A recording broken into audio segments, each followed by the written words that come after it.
موسیٰ علیہ السلام سے عرض کی کہ آپ حضرت موسیٰ ہیں؟ کیا آپ حضرت موسیٰ علیہ السلام ہیں؟ حضرت موسیٰ علیہ السلام نے فرمایا تجھے کیسے پتا چلا کہ میں موسیٰ ہوں؟ تو اب وہ عرض کرتا ہے کہ مجھے یعنی میرے والدین روزانہ یہ دعا کیا کرتے تھے اے اللہ ہمیں حضرت موسیٰ علیہ السلام کے جلووں میں موت نصیب کرنا، اور میرے ماں باپ چونکہ بوڑھے ہو چکے تھے میں ان کو اپنے ہاتھ سے کھانا کھلایا کرتا تھا، جب ان کو کھانا کھلاتا ان کا پیٹ بھر جایا کرتا تھا تو وہ پیٹ بھر جایا کرتا تھا تو اس کے بعد میں اللہ کی بارگاہ میں دعا کیا کرتے تھے اے اللہ ہمارے بیٹے کو جنت میں حضرت موسیٰ کا پڑوسی بنانا۔ تو حضرت موسیٰ علیہ السلام نے پھر اپنا پورا واقعہ سنا ڈالا کہ اللہ پاک نے مجھے تیرے پاس بھیجا ہے، تو ہی میرا جنت کا ساتھی ہے۔ تو ماں کی دعاؤں کا یہ ماں باپ کی دعاؤں کا یہ اثر ہوتا ہے۔ جی ہاں، ماں باپ کی دعاؤں کا یہ اثر ہوتا ہے، تو ہمیں اپنے ماں باپ کی دعائیں لیتے رہنا چاہیے، ان کی خدمت کرنا چاہیے۔ ارے باپ یہ جنت کا دروازہ ہے تو ماں جنت ہے۔ ماں کی قربانیاں دیکھیں آپ، کتنی قربانیوں سے ماں پالتی ہے، پرورش کرتی ہے، بڑا کرتی ہے۔ اور باپ کا دیکھیں آپ، یہ جو بچے خوشی سے کھیل رہے ہوتے ہیں، یہ بیوی یہ عورت آرام سے بیٹھی کھانا بنا رہی ہوتی ہے گھر میں، اس سب کا بوجھ اٹھانے والا اصل میں وہ مرد ہوتا ہے، وہ باپ ہوتا ہے، سب کو لے کر چل رہا ہوتا ہے۔ ارے کتنے باپ ایسے ہوتے ہیں، اب عید آنے والی ہے نا، کتنے باپ ایسے ہوتے ہیں کہ ناداری کی وجہ سے، پیسے نہ ہونے کی وجہ سے بازار گئے اس لیے کہ میں اپنے بیٹے کی بھی چپل خرید کر لاؤں گا، اپنے لیے بھی خرید کر لاؤں گا، لیکن دیکھا کہ بازار میں تو بڑی مہنگائی ہو گئی ہے، بس بچے کے ہی خرید سکتا ہوں، تو بس وہ یہ فیصلہ کرتا ہے کہ بس مجھے اپنے بچے کے خرید لینے ہیں، بچے کے خرید لیتا ہے اور خود چلا جاتا ہے کہ چلو میں پرانے میں گزارا کر لوں گا، میرا بچہ پہن لے گا، میرا دل خوش ہو جائے گا۔ یہ عالم ہوتا ہے اس باپ کا، یعنی وہ اپنی ہستی کو فنا کر دیتا ہے، نہ دن دیکھتا ہے، نہ اپنا آرام دیکھتا ہے، نہ اپنا کھانا دیکھتا ہے، اپنی ہستی کو فنا کر دیتا ہے، تب جا کر اولاد کی پرورش کرتا ہے۔ آج بھلے پتہ نہیں چلتا ہے باپ کی قربانیوں کا، لیکن جب خود باپ بنتے ہیں تب پتہ چلتا ہے کہ باپ کس طرح سے یعنی سورج میں تپ رہا ہوتا ہے، یعنی سورج کی تپش خود برداشت کر رہا ہوتا ہے اور ٹھنڈک اپنے گھر والوں کو دے رہا ہوتا ہے، بیٹوں کو دے رہا ہوتا ہے، اولاد کو دے رہا ہوتا ہے۔ کتنی دنیا کی ٹینشن ہے، کتنے کاروباری ٹینشن ہے، سب اپنے اوپر لے رہا ہوتا ہے اور گھر والوں کو لے کر چل رہا ہوتا ہے، ان کے لیے انتظامات میں بیچارہ اپنی ہستی فنا کر دیتا ہے۔ اور آپ ماں کو دیکھیں، میرے باپ کی قربانیاں دیکھیں کہ باپ کس طرح سے قربانیاں دیتا ہے، اور ماں کی قربانیوں کا عالم اللہ اللہ۔ ماں کو آپ دیکھیں کہ ماں یعنی ماں کس طرح سے قربانی دیتی ہے کہ 9 ماہ تک اپنے پیٹ پہ لے کر پھرتی ہے، 9 ماہ کے بعد جب یہ بچہ یعنی بچے کو جنتی ہے تو کتنی تکلیفوں سے اسے گزرنا پڑتا ہے، کتنی آزمائشوں سے اس کو گزرنا پڑتا ہے۔ اور یہ بھی جو 9 مہینے کا وقت گزرا ہوتا ہے اس میں بھی بیچاری بیماری میں پریشانی میں وقت گزارتی ہے۔ جب 9 مہینے مکمل ہوئے اس وقت میں یہ اس کے بعد پیدا ہوا، جب پیدا ہوتا ہے تو کتنی تکلیفوں سے اس بیچاری کو گزرنا پڑتا ہے۔ جی ہاں، کتنی تکلیفوں سے اس کو بیچاری کو گزرنا پڑتا ہے۔ آپ دیکھیں، میں ایک واقعہ سناتا ہوں آپ کو، آپ ماں باپ کی دعائیں لینے والے بنے۔ ایک شخص تھا، ایک شخص جو ہے اس کا معاملہ یہ تھا کہ وہ شراب پیا کرتا تھا اور اس کی ماں سمجھایا کرتی تھی، یعنی میں پورا ایک واقعہ پورا مکمل آپ کو سناتا ہوں کہ اللہ کے ولی کا ایک قبرستان سے گزر ہوتا ہے۔ قبرستان سے جب گزر ہوا تو کیا دیکھتے ہیں کہ ایک قبر کھلی، اس سے ایک بندے نے ایک نکلا تو جس کا سر جو ہے گدھے جیسا اور باقی جسم انسان جیسا تھا، باہر نکلا اور گدھے کی طرح رہکا اور پھر وہ واپس قبر میں چلا گیا، قبر برابر ہو گئی۔ اب آپ نے یہ دیکھنے کے بعد آپ کو بڑا احساس ہوا، آپ نے معلومات نکالی، پتا چلا کہ یہ جو سامنے بڑھیا بیٹھی ہے یہ اسی کا بیٹا ہے اور یہ شراب پیا کرتا تھا، اس کی ماں اس کو سمجھایا کرتی تھی لیکن یہ نہیں مانتا تھا۔ یہ نہیں مانتا تھا، اس کی ماں اس کو سمجھاتی تھی، نہیں مانتا تھا، ایک مرتبہ اس کی ماں نے اس کو سمجھایا تو یہ بولتا ہے کہ گدھے کی طرح رینگتی ہے، گدھے کی طرح رینگتی ہے، بس اسی کے بعد اس کا انتقال ہو جاتا ہے، یہ مر جاتا ہے، اور جب سے مرا ہے تب سے اس کا عالم یہ ہے کہ روزانہ عصر کے وقت میں یہ قبر پھٹتی ہے، باہر نکلتا ہے، گدھے کی طرح رینگتا ہے اور پھر واپس چلا جاتا ہے۔ تو ماں باپ کے ستانے والے کو دنیا میں ہی اس کی سزا ملتی ہے۔ آج ان کی قدر کر لے، ماں باپ کی قدر کر لے۔ ماں باپ کے متعلق لکھا ہے کہ جس نے محبت کی نظر سے دیکھا، اللہ پاک اس کو حج کا ثواب عطا فرماتا ہے، اس کو حج کا ثواب عطا فرماتا ہے۔ اے میرے پیارے اسلامی بھائیوں، آپ دیکھیں جب ہم چھوٹے تھے ہماری ماں نے ہمیں کتنی محنتوں سے پالا، مشقتوں سے پالا۔ عالم یہ تھا، غور کریں، تصور کریں، عالم یہ تھا جب ہم چھوٹے تھے تو ہماری ماں نے ہمیں پالا، ہماری دیکھ بھال کی، ہماری پرورش کی۔ اس وقت میں وہ بیچاری کا عالم یہ تھا کہ وہ خود تو سردیوں کی کتنی راتوں میں ایسا ہوا ہوگا کہ خود تو وہ گیلے میں سو گئی، اپنے لختے جگر کو سینے پہ لٹا لیا کہ کہیں میرا لختے جگر بیمار نہ ہو جائے۔ جوان ہوتے ہوئے بیچاری بوڑھی نظر آتی ہے۔ آپ دیکھیں بچوں کی، بچہ اگر بیمار ہے تو ماں کو تکلیف ہوتی ہے، بچہ اگر بچے کو بخار آ گیا ساری رات بیٹھے بیٹھے گزار دیتی ہے، ساری رات بیٹھے بیٹھے گزار دیتی ہے۔ جب بچہ بیمار ہے، خود بھلے ہی بیمار ہے، اپنی بیماری کی اس کو پرواہ نہیں ہے، لیکن میرا لختے جگر بیمار ہو گیا ہے، پرواہ اس کی ہے، اس کی پرواہ ہے۔ ارے ماں کسے کہتے ہیں؟ مانگتا کیا چیز ہے؟ کوئی ان بچوں سے پوچھے جن کی مر جاتی ہے ماں، کوئی ان بچوں سے پوچھے جن کی مر جاتی ہے ماں۔ آپ خود غور کریں، ہماری ماں نے ہمیں کتنی مشقتوں سے پالا، پرورش کی، کیسی خدمتیں ہماری کی۔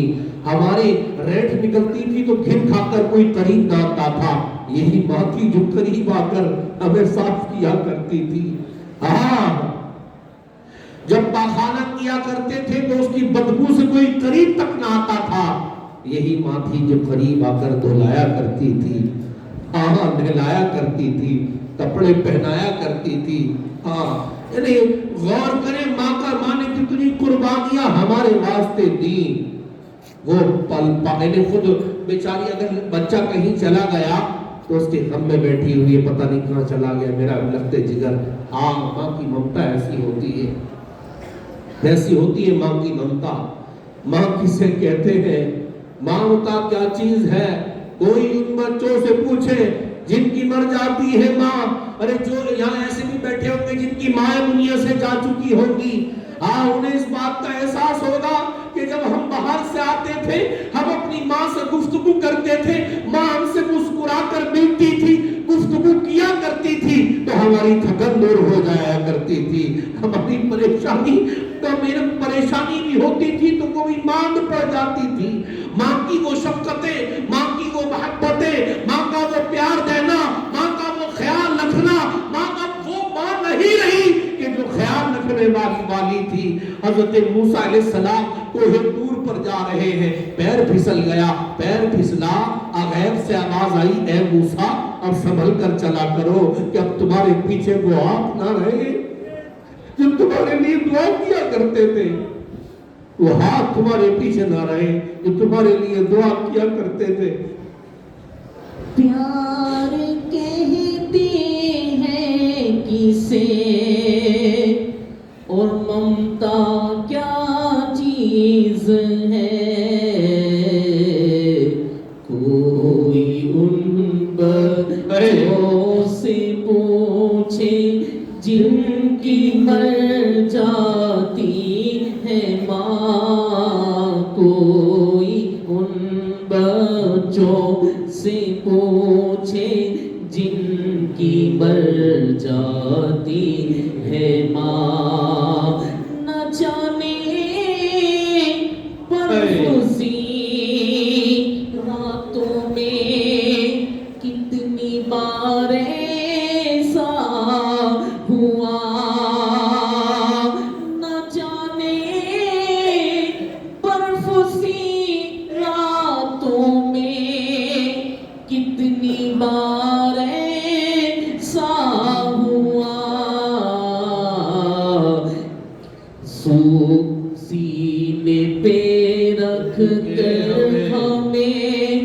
سینے میں سو جاتی ہے ماں، سینے پہ رکھ کر ہمیں گیلے میں سو جاتی ہے ماں، روح کے رشتوں کی گہرائیاں تو دیکھیے، ارے روح کے رشتوں کی گہرائیاں تو دیکھیے، چوٹ لگتی ہے ہمارے اور تڑپ جاتی ہے ماں، چوٹ لگتی ہے ہمارے اور تڑپ جاتی ہے ماں، کوئی ان بچوں سے پوچھے جن کی مر جاتی ہے ماں، موت کی آغوش میں جب تھک سو جاتی ہے ماں، موت کی آغوش میں جب تھک سو جاتی ہے ماں، جب کہیں جا کر تھوڑا سکون پا جاتی ہے ماں، جب کہیں جا کر تھوڑا سکون پا جاتی ہے ماں، روح کے رشتوں کی گہرائیاں تو دیکھیے، ارے چوٹ لگتی ہے ہمارے اور تڑپ جاتی ہے ماں، چوٹ لگتی ہے ہمارے اور تڑپ جاتی ہے ماں، نہ جانے برف سی راتوں میں کتنی بار ایسا ہوا، ایسا ہوا ہوگا کہ اس نے یہ پریشانی برداشت کی ہوگی۔ اے میرے پیارے اسلامی بھائیوں، کتنی آزمائشوں سے پالا بڑا کیا، اور اب وہی اولاد جب ماں باپ بڑھاپے کو پہنچ جائیں تو ان کا خیال نہ رکھے، انہیں تکلیف پہنچائے، انہیں الٹے سیدھے جواب دے، ان کی بات نہ مانے، تو ان کے دل پر کیا گزرتی ہوگی۔ آج عید کے وقت میں اپنے بچوں کے لیے، اپنے گھر والوں کے لیے بڑے مہنگے مہنگے جوڑے لائے جاتے ہیں، کیا ماں باپ اس کے حقدار نہیں ہے کہ ان کو اچھا جوڑا لا کر دیا جائے؟ عید کے دن بھی بیچارے دیکھ رہے ہوتے ہیں کہ میری اولاد آئے، ہم سے آ کر بیٹھ کر کچھ بات کرے، لیکن اتنا وقت نہیں ہے کہ ان سے جا کر مل کر بات کر سکے، ان کو اچھے سے کپڑے دے سکے۔ کیا وہ اس کے حقدار نہیں ہے؟ بلکہ ماں باپ کو بہتر کپڑے تحفے میں پیش کریں، ہاں ان کی خدمت بھی کریں۔ ایک مرتبہ کی بات ہے، میں جموں کے ایئرپورٹ پر تھا، ہمارے دیگر ذمہ داران بھی تھے، جموں کے ایئرپورٹ پر تھا، ایک بہت ہی بوڑھی تھی کہ اسے چلا بھی نہ جاتا تھا۔ انہوں نے مجھے کہا کہ مولانا اس دنیا کو کیا ہو گیا ہے، اس دنیا کو کیا ہو گیا ہے؟ تو ہمارے دوسرے ذمہ دار وہ آگے بڑھے، انہوں نے پوچھا کیا ہوا؟ کہنے لگی بیٹا میرے 4 بیٹے ہیں، میں نے ان کی پرورش کرنے کے لیے اپنی ہستی فنا کر دی، میں نے ان کو ان کی ہر طرح سے خدمت کی، پڑھایا لکھایا، چاروں کے چاروں بیٹے بڑے بڑے آفیسر ہیں، لیکن افسوس کی بات یہ ہے کہ نہ کوئی ہمیں اپنے پاس رکھتا ہے،